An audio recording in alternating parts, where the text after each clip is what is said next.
Um, Hello everybody. My PowerPoint or my topic is on why you should not smoke or why you should stop. So first of all, can you all guess what the leading cause of a preventable death worldwide and in the United States is? Anyone can take a guess. Feel free to speak up. Um,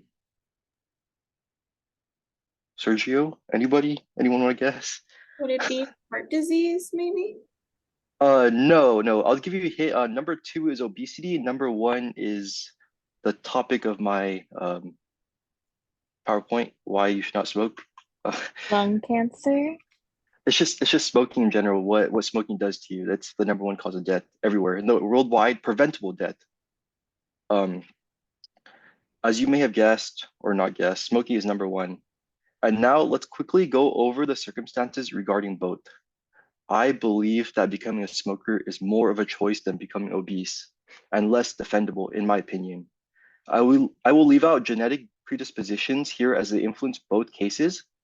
Obesity is a consequence of eating and drinking too much. Eating and drinking are necessary for human survival, and from the moment we are born to the day we die, we will continue doing so. Smoking, on the other hand, is a conscious decision people make and has nothing to do with our survival. One of these is an unfortunate byproduct of humanity's basic needs, while the other is a result of consuming toxic chemicals for a small boost. Now, my purpose here today is to persuade my peers to never start smoking or stop if they haven't already, because it is a choice and it always will be. According to the CDC, Center for Disease Control and Prevention, approximately 1 in 5 of all preventable deaths in the US are attributed to smoking, which equates to approximately 480,000 deaths per year. To put that into perspective, I know we all remember COVID-19. The disease spread throughout the world like wildfire and shook the foundations of the global economy and our very lives as we knew them.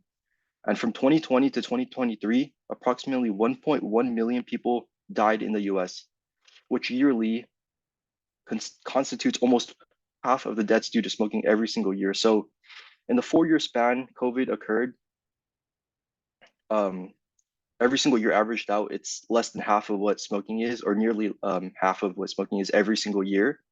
And the COVID vaccine was administered to millions of people and it saved countless lives. But in comparison, people refused to stop smoking, which is the only vaccine to an early death caused by smoking. And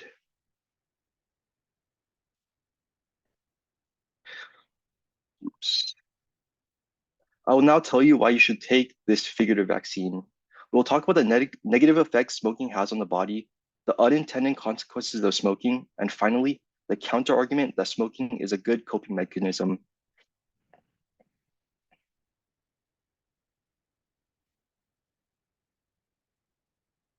Okay, first of all, extended tobacco usage results in susceptibility to numerous diseases and disabilities and harms nearly every organ in your body. Here is a graphic by the CDC that shows 12 different organs that become more prone to cancer due to smoking. In addition, increases the likelihood of coronary heart disease, which is a disease where the arteries of the heart can't deliver enough oxygen-filled blood to the heart, and reproductive issues, as well as chronic obstructive pulmonary disease, which just makes you have difficulty breathing forever. The risk of developing a potentially debilitating or otherwise fatal disease increases with the time spent smoking. And the best case scenario is to never smoke, but quitting smoking is beneficial at any age. At 5 to 10 years after smoking or after quitting smoking, the risk of stroke, cancer, and coronary heart disease goes down significantly. By the 20th year, the risk of these serious ailments drop down to the levels of someone that doesn't smoke. And this just showcases that if you stop smoking at 35 years for men, you tack on a little about like 8.5 years to your life. And so the earlier is better, but it doesn't matter when you stop. Stopping is beneficial at any age. Now let's go over the unintended consequences of smoking that both smokers and non-smokers ought to care more about. Secondhand smoking is the act of unintentionally inhaling smoke from a smoker. This happens everywhere in the world, and all it takes is one smoker to affect countless innocent passerbys.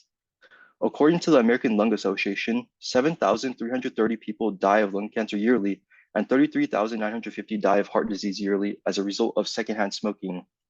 Secondhand smoke is especially harmful to young children, and the American Lung Association estimates 35% of children in the US have been exposed. It can cause sudden infant death syndrome, numerous infections, and asthma attacks.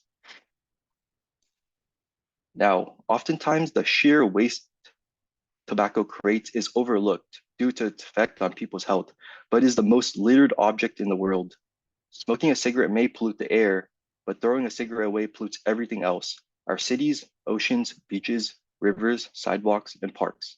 Cigarettes are not biodegradable, so that means they don't break down naturally, and it may take up to 14 years to break down. Like, biodegradable means it's not good for the environment, and it doesn't blend well into the environment, and it releases toxic chemicals into the earth. Finally, everyone has different coping mechanisms, and many people argue that smoking is just a simple coping mechanism for them. According to Harvard Health, nicotine, which is found in cigarettes, stimulates the nervous system and releases dopamine, which elicits feelings of happiness and satisfaction. This small boost in mood may help people block out feelings of sadness and depression, but at the end of the day, all it does is numb these feelings. It doesn't make them go away. According to the American Cancer Society, the nicotine found in cigarettes is highly addictive, and tolerance starts to build up, which requires users to smoke more and more to elicit the same feeling. Once people realize it's too late, if they try to quit, they will experience withdrawal symptoms, and they will be caught in an infinite loop with no escape. In conclusion, smoking is the leading cause of preventable deaths worldwide and is a problem that affects the environment, the user, and everyone around them. So every time you smoke or think about smoking, think about the environment, yourself, friends, family, and everyone around you that you are killing. And consider putting that cigarette down. Thank you.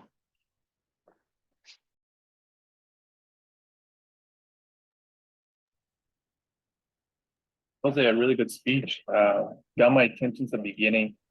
I was gonna answer that actually, that maybe heart attack was maybe the number one, but I didn't think smoking was the number one. But it was a really good speech. I just have a quick question. Did it like share properly the PowerPoint? Yeah, it did come up, Rose. Okay, thank you. Your speech topic, I feel like it's very relevant currently. I feel like it's always going to be relevant, unfortunately. So it's really good that you've made this topic as your speech, just to kind of like bring awareness to it and the dangers of smoking. Thank you. Okay, I will go next. I will just get ready really quick.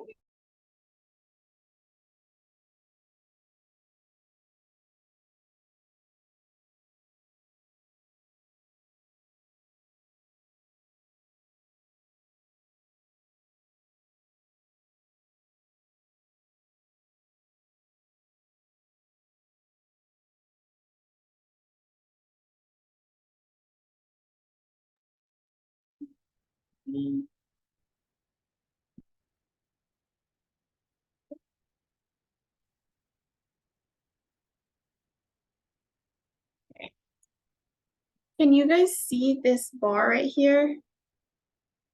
Like the Zoom sharing, or no? Yeah, you can see it. No, you can't. I don't think so. Oh, No, okay. That's fine. no, it looks good. Okay. Alrighty. So, hello, my name is Jasmine Rodriguez-Ortega, and this is my persuasive speech on why breastfeeding is best. Now, according to the March of Dimes in 2019, March of Dimes is a nonprofit organization stating, it just states that basically breastfed babies have fewer health problems than babies who aren't breastfed. Can you see the bar here of all of our faces? No? Okay. No. Okay. Sorry. Okay, I'm gonna start over. Sorry. Okay. Hello, my name is Jasmine Rodriguez-Ortega, and this is my persuasive speech on why breastfeeding is best. Now, according to March of Dimes, which is a nonprofit organization, in 2019, they stated that breastfed babies have fewer health problems than babies who aren't breastfed. Now, my primary goal for today is that I hope to persuade you to choose breastfeeding over formula feeding your baby or babies. Now, nearly all parents clearly have to choose between breastfeeding and formula feeding when they're about to have their baby, right? Now, why is this decision so important? In today's speech, a few topics that will be covered are breastfeeding benefits and disadvantages, along with formula feeding benefits and disadvantages. Now, there are numerous breastfeeding benefits, and there's a lot of breastfeeding benefits for both mother and baby, and I'll be covering both of those. Now, in 2023, according to the Centers for Disease Control and Prevention, it is the clinical gold standard for infant feeding and nutrition, with breast milk uniquely tailored to meet the health needs of a growing baby. Now, first and foremost, we'll cover the baby's benefits. First one being skin-to-skin contact. Skin-to-skin contact does help a lot with providing a very strong bond for mom and baby. This is very important in the first few weeks of the baby's life. Breastfeeding also helps with releasing oxytocin. Oxytocin, basically it's known as the cuddle hormone or the love hormone. Now, also, baby can receive breast milk in two separate ways. Basically, directly from the breast, which would be that skin-to-skin contact, or basically pumped milk, pumped breast milk, which would be given in a bottle. Now, babies who are breastfed, as mentioned in the beginning, they are less likely to have health problems. Their risks are greatly reduced. Those health problems that are greatly reduced would be respiratory diseases like asthma.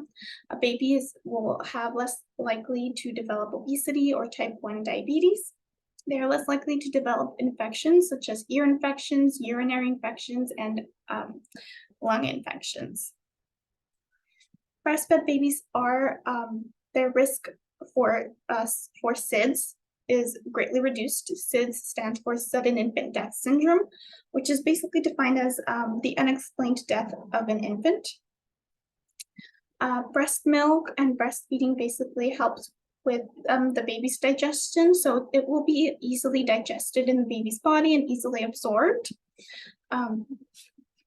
Breastfeeding and just breast milk overall does contain high levels of nutrients that the baby needs, along with containing the mother's antibodies. Now, antibodies, they are cells that fight off infection. They protect the baby from developing any types of illnesses, and through those antibodies the mom provides in breast milk, it provides passive immunity for baby. Now, passive immunity, it's called passive because it's not immunity that was developed by the baby's body itself. It was given to the baby's body by the mom. Now, breastfeeding benefits for mom. Mom will, her risk for developing high blood pressure is greatly reduced, along with her reduced risk of type 2 diabetes, breast cancer, and ovarian cancer. Mom's uterus, right after giving birth, is it's going to be able to go back to its original size, which was before pregnancy. Now, right after giving birth, a woman's uterus is round and hard, and it weighs roughly 2.5 pounds. Now, after 6 weeks of giving birth, it weighs about only 2 ounces. So that kind of gives you a clear idea of how breast milk and breastfeeding can help a lot with that big difference in size. Breastfeeding also helps mom with burning extra calories, and it helps stop any bleeding that occurs right after giving birth. Okay, now breastfeeding disadvantages. Medicines and drugs can pass through to the baby. Some infections can pass through to the baby as well. If this is to occur, mom is definitely recommended to formula feed and not breastfeed. Breastfeeding does delay the return of a menstrual period. That would be a disadvantage just because this can make it hard for mom to know when she can get pregnant since she has not gotten her menstrual period. So it is recommended for her to take birth control during this time. Another disadvantage is just that mother must always be available for each breastfeeding time. And I mean, realistically, when mom goes back to work, that's not possible. So basically, if mom's not available, she must have pumped breast milk available for her baby's feeding times. Okay, now we'll go over some brief formula feeding benefits. With formula, anyone can feed the baby. It doesn't only have to be mom. With formula feeding, you can easily switch from different brands if one doesn't sit well with baby. There are specialized formulas for babies who are born prematurely, which is born before 37 weeks, and also for babies with certain health conditions. Now, there are 3 types of formulas. First one being the ready-to-use liquid formula. This is basically a formula that's already ready to feed for baby, really no prep time or anything needed. Concentrated liquid formula, this is pretty much a type of liquid formula that you just need to add with water. And then powder formula, which is the type of formula most people use for their babies. Powder formula just needs to be mixed with water, warmed up, and it's ready to go. Alrighty, now some formula feeding disadvantages. That being said, there have been numerous recalls over the years due to contamination. And that being said, according to Janelle Ferry, a board-certified neonatologist, she clearly stated that powder formulas in particular can be susceptible to contamination. There are lots of formula shortages. There was one recently in 2022 that led into this current year, 2023. Formula does not contain any immunoglobulins, which is another name for antibodies. Formula must be warmed up in a specific manner. So formula cannot be warmed up in a microwave because microwaves will kill all of the vitamins and nutrients in formula. Therefore, no benefits for the baby. So formula has to be warmed up under running warm water or sitting inside a warm hot water for a few minutes. With that being said, there is a lot of preparation time for formula. Some babies cannot tolerate formula. So it has been said that babies do develop diarrhea. They may be constipated just because of all of the contents that are inside of formula. With formula, you do always have to carry baby bottles, the bottle nipples, formula, water. Formula is fortified with vitamins and nutrients. Basically, with fortified, it just means that the nutrients and vitamins are added into the formula. And there are too many formula types, as you can see in this photo here. This clearly shows about 4 different brands. And over time, formula can be very costly as well when breastfeeding is clearly free.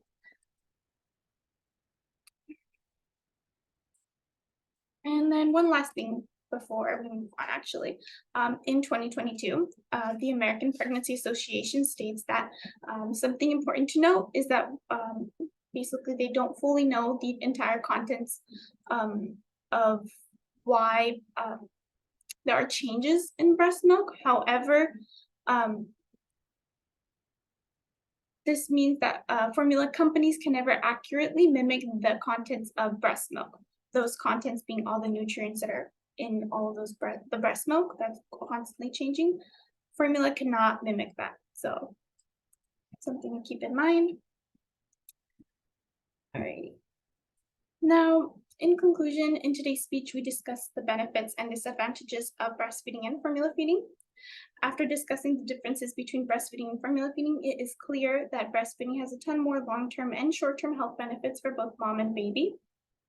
And then one last thing here is that in 2023, the Centers for Disease Control and Prevention stated that low rates of breastfeeding add more than $3 billion a year to medical costs for mother and child in the United States. And lastly, my call to action. For my call to action, I highly recommend giving breastfeeding a try.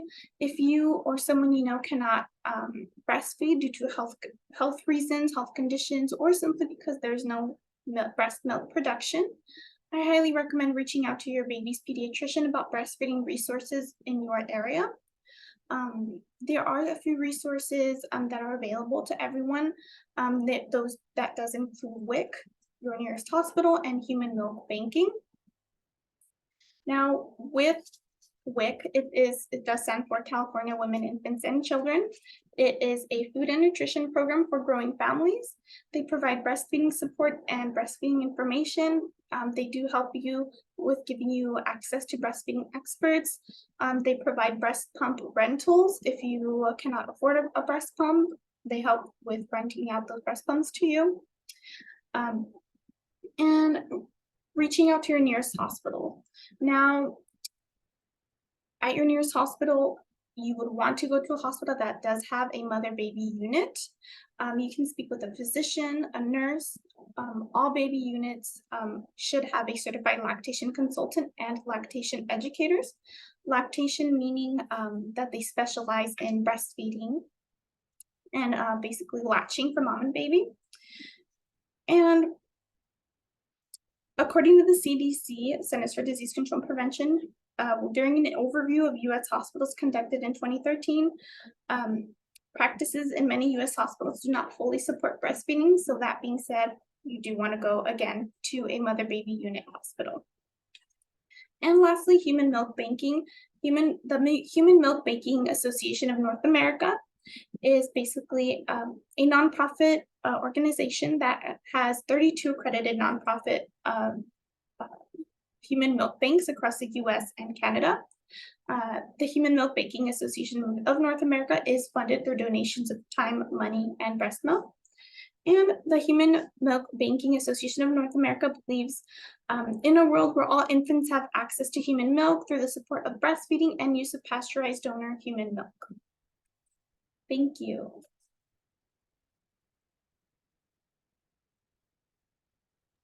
That was great. It was really comprehensive, and I didn't know a lot about that sort of stuff. So yeah, good job.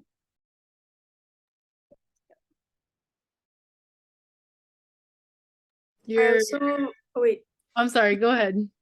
I also enjoyed the resources you played out for people in case that they're not able to breastfeed. So I think it makes like a big part of your persuasive speech. Your flow was very organized, and I found it really engaging to follow. Just the way that it was organized, I really liked it. Thank you.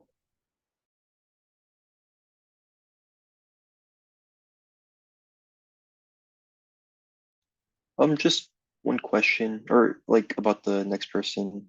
So I think this thing ends at 9:13, I believe. So I think we can do one more person. Whoever's next. So Amber, Sergio. Yeah, I can go next. I'm just worried that we're gonna run out of time. Do you think we should stay on this recording or go to another one? If you want to be safe, it doesn't hurt just to go to the next one and then we'll finish for sure. I think we should do that then.